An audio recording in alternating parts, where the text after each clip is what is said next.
Hello Sofa Squad and welcome back to the sofa. My name's Paul, that's my sofa, and it's time to do some case updates on all of these different things going on. Now today we're going to be talking about several different things. We're going to be talking about Robert Durst, some of the stuff going on with his health, and I feel like I can't believe that we're here, but whatever. We're also going to be talking about Barry Morphew, a couple of things going on with that. Also, the Alex Murdaugh case situation, I don't even know what you call it at this point. It is so absurd, and it just keeps getting worse and worse and worse, and we have to talk about it. Also, we're going to be talking about the tragic case with Gabby Petito and the search for Brian Laundrie. That's just at next level right now. So I just want to talk about a few things going on with that. Now, before we jump into everything, don't forget to check out my scary movie review channel.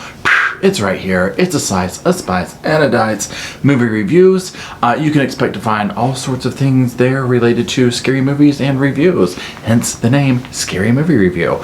Anyways, it's free, it's new, check it out. Also, if you want to see me dish on other videos like Absurd Crimes, Florida Man, other things that are a little bit too saucy to talk about here, personal story times, consider supporting the channel and joining Patreon or channel membership. The links are in the description. You can expect to find all that kind of stuff there. Now, all that being said, before we go further, I want to thank everyone who does support the channel, whether it be through Patreon and membership or commenting in the comment section, sharing videos, liking, and just being a part of the damn Sofa Squad. I really appreciate you, and the channel wouldn't be here without you, and I thank you sincerely. Okay, so let's talk about Robert Durst first, because I feel like time is of the essence with this. So at this time, by the time y'all see this video, he might not be here any longer, okay? But we'll talk about that. So quick refresher, Robert Durst, he was the real estate heir. He was recently finally convicted in relation to what happened to his friend Susan Berman. That's the tip of the iceberg with that. If you want to go in depth with it, you need to watch the docu-series, The Jinx. Your mouth will be on the ground at the things that this man has done and the things that this man has gotten away with. Okay, it is shocking. So when he finally was brought up on charges, it was like, oh, well, thank God. And he's a master at just getting away with stuff. And he drug this trial out. Now, it didn't help that, COVID happened. That shut everything down. They brought the same jurors back months later. So literally, it literally felt like a TV show with its slotted time. Anytime I turned YouTube on or whatever, open the app, turn it on, it was going on. I was just like, I can't with this guy. His attorneys, they threw everything at the wall to see what would stick, trying to get him out of this, asking for mistrials. He's too unhealthy for this. And y'all, let's be honest, he kind of looks like the Crypt Keeper, okay? Let's just call a spade a spade. So they were doing anything they could to get him out of trouble. And he does have some legitimate health things going on. He's 78 years old. So he definitely has that going on.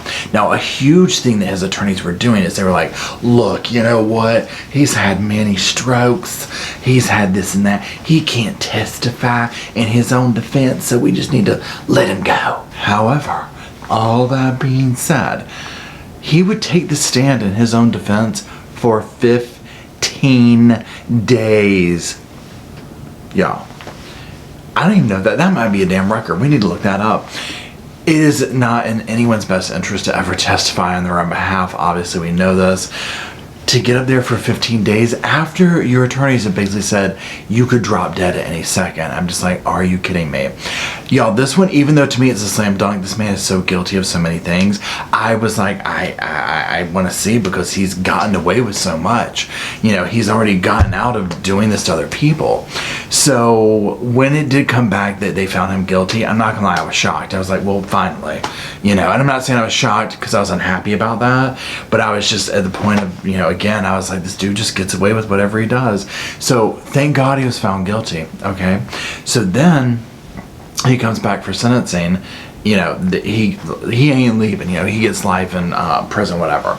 Now, he wasn't even there because in the midst of this, he was exposed to somebody with COVID, okay? Now, we're going to pause real quick. I'm not trying to be like a know-it-all or I told you so, da-da-da. But if you've been following me, I've been like, y'all, The second that this trial is over, he's gonna croak, okay? He's going to croak somewhere, whatever. Y'all, the time of this recording, the man is on a damn ventilator.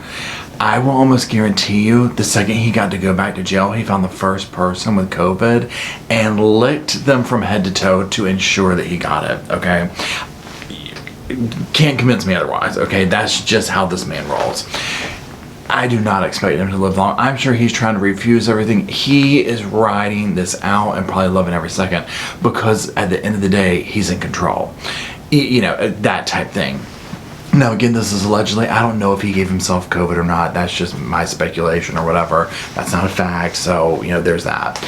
Now, there is some murkiness, though, because honestly, his lawyers and stuff, like if the man got a splinter, they would be like, he was totally struck by a 2x4. I'm not sure if you've seen Final Destination, but it was very similar to that. So that being said, I'm like, he might not have damn COVID. He might just have the sniffles. We don't know. Regardless, at least justice was finally served. I mean, my God, even if he's not around to serve the sentence out.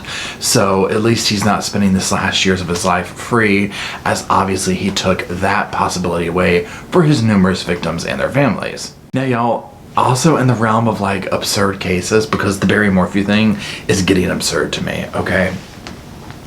Remember, Barry Morphew, his wife Suzanne Morphew, still not found, still missing, you know, but they have charged him in relation to what is most likely allegedly happened to her.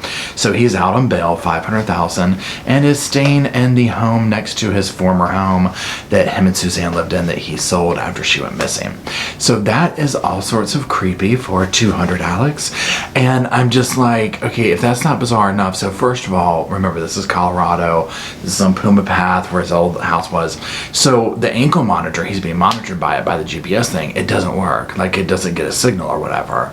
So I'm just like, isn't that convenient? Now remember, his new not girlfriend just called a charge for going to the neighbor's house to pick up the package off the porch. And they were like, who's she be? I don't know her. And so the cops were called, all that type of stuff. So she got a trespassing charge, all in the name of love. Well, now this is going on. So obviously the DA is like, yeah, we've got issues with this. This is completely creepy. We don't think he should be living there. There's also no contact orders. They want him back in jail, obviously. It's probably where he belongs. But that's not flying right now. So the judge is like, okay, you know what? He can stay in the house even though the GPS monitoring thing doesn't work. But he has to go into the next county over every single day and download the information. And I'm sitting here thinking this. So first of all, and again, he's not been proven guilty, so this is all my opinion, speculation, allegedly. Okay, so just from the phone pings of his, look at how much he was doing just on his old property next door with, well, I was chasing chipmunks and I was chasing squirrels, and I certainly wasn't chasing my wife around or anything on the property. I wouldn't be doing that. And so I'm just like, yeah, we already had this issue. I think we need to know what he's doing on the property, wherever he's staying, you know what I'm saying? So I'm kind of surprised that they did that, but also what a pain in the butt, thankfully, that he has to go in every week, every day and do that. I mean, can you imagine? So, okay, here's my 2 cents guess from the damn sofa. I don't think he's gonna make it. I think he would do something where they'll revoke his bond, his bail. He's too entitled. Already sending the girl next door, his girlfriend, to go get the package, which that might be kind of normal to some or whatever, but when you've got the whole, you know, judicial world's eyes on you, it's probably best to dot your I's and cross your T's and be overly careful, which he's clearly not. So I just think he's going to do something to mess that up, and it's not going to go through. Now, also, one of the lead prosecutors on his case is taking a new job in a different branch, and so he's leaving. And so he's been, you know, very much on this case from the get-go. It's unsure right now if he'll continue to help or whatever, but he's leaving. So, you know, that's probably going to slow things down or whatever a little bit, I would imagine, just to get somebody else caught up. But obviously several people are working on the case at one time, so it's hopefully not going to cause too much of a hindrance. he's moving on to bigger and better, greener pastures, I imagine, so good for him. So there's all that. Again, I'm going with he ain't gonna be out too long on bond or bail because they'll do something to get revoked. His trial is set for next year sometime. We'll see how that pans out. Okay, so let's talk about something in kind of my own little backyard here. That's Alex Murdaugh. And I don't really know what to say about that. I was actually just in Charleston for work, and I was like, as I was leaving, I was like, wait a minute, I'm in their backyard. So, not that I was going to go do anything, but I was just like, well, my God, I should have asked people what they thought about it locally. Anyways, y'all, that case, that whole saga just keeps getting more turned up. Okay, so just a quick recap here. Remember, Alex Murdaugh, his family are very powerful. They own law firm attorneys, that kind of thing. And his wife and one of his sons were found shot to death on their property. They have a hunting lodge. They were found near the dog kennels on there. He discovered them. This was like oh my gosh. Well, this kind of unveiled all these different cases around this family. And obviously people are going to look at him first and be like, huh? Long story short, because this isn't about going over the whole case right here, but I just feel like we have to, kind of get you there with me on the sofa.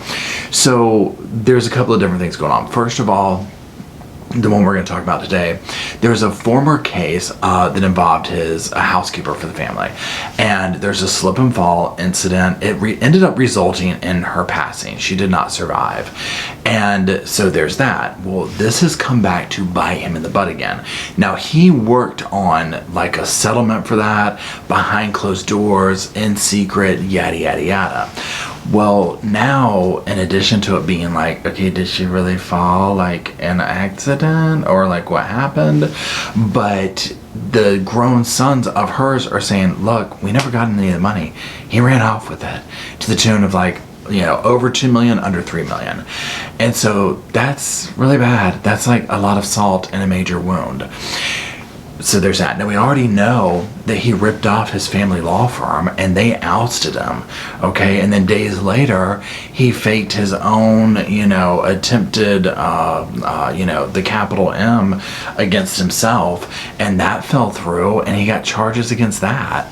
And then he's like, oh, I'm going into rehab. I have a really bad problem, and that's where all the money's gone, and da-da-da-da-da. I mean, y'all, it just keeps getting worse and worse and worse and worse. We ain't even getting into the stuff that his son did with that poor young lady on the boat that took her life away from her. Okay, so just everything surrounding this family is just becoming a you-know-what show. Anyways, so he's now in Orlando, or was in Orlando at rehab. They re-arrested the man, okay? After these charges popped up about him ripping off the money from the settlement for the housekeeper that died on his property. And I'm just like, this is what blows my mind about it. Obviously the loss of life, the entitlement, all this, but I'm just like, this was your housekeeper.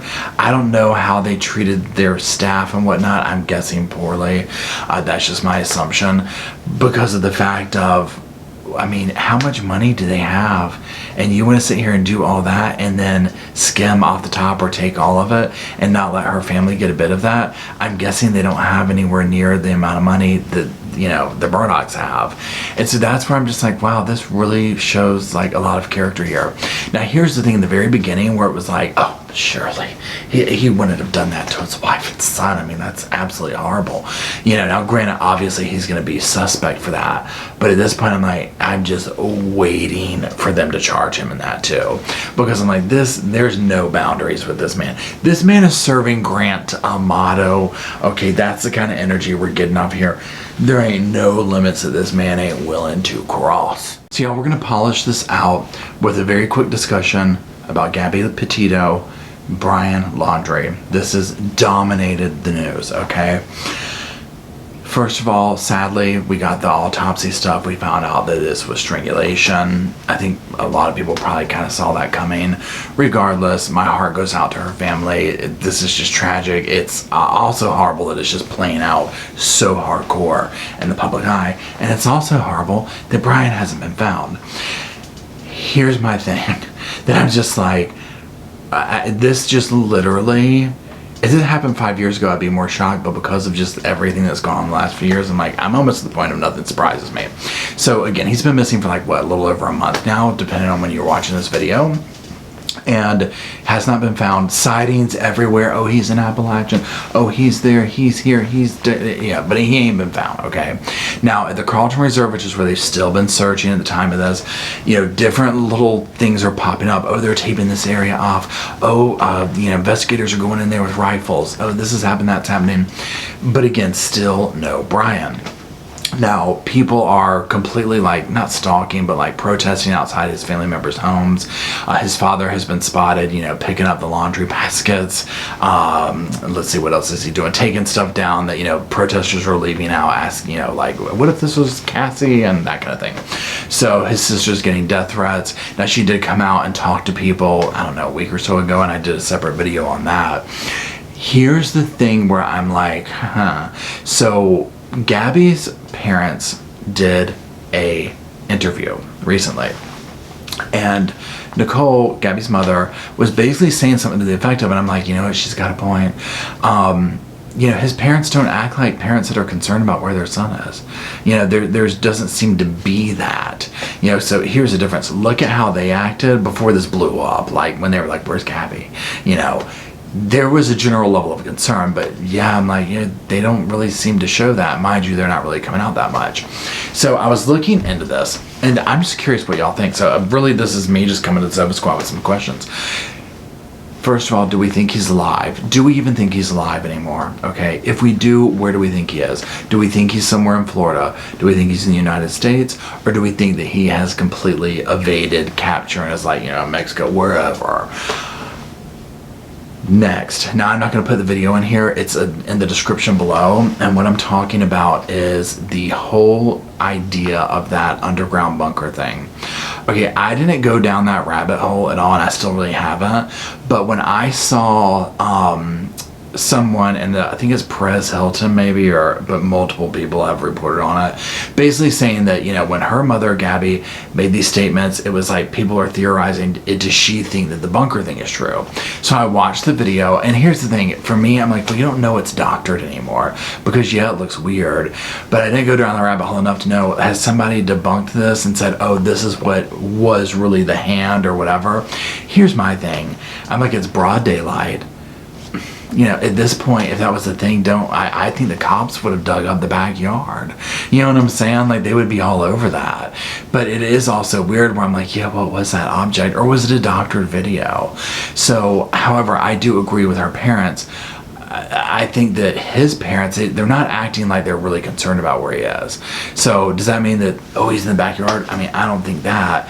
But I think it's one of two things. Either they're like, what, he went off and yeah, he might be dead, and what, this is just, we're over it. Not him, but you know what I'm saying.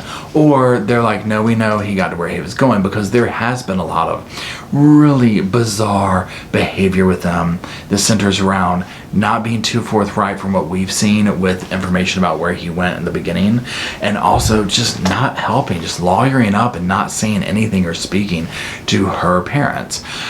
It's just bizarre to me. I always come back to this, that this was going to be their future daughter-in-law. She lived with them. So to just immediately lawyer up and do all this and the son disappears, it doesn't look good. I'll say this though, y'all. Like I said a few minutes ago, where nothing shocks me anymore. If it was a few years back, it would shock me more. Y'all, if they came out tomorrow and said, he's been hiding in an underground bunker in the backyard the whole time, y'all, I would be like, I'm not surprised. I'm not surprised. A little pissed we didn't figure that out. Not surprised at this point. Anything is possible in this time, okay?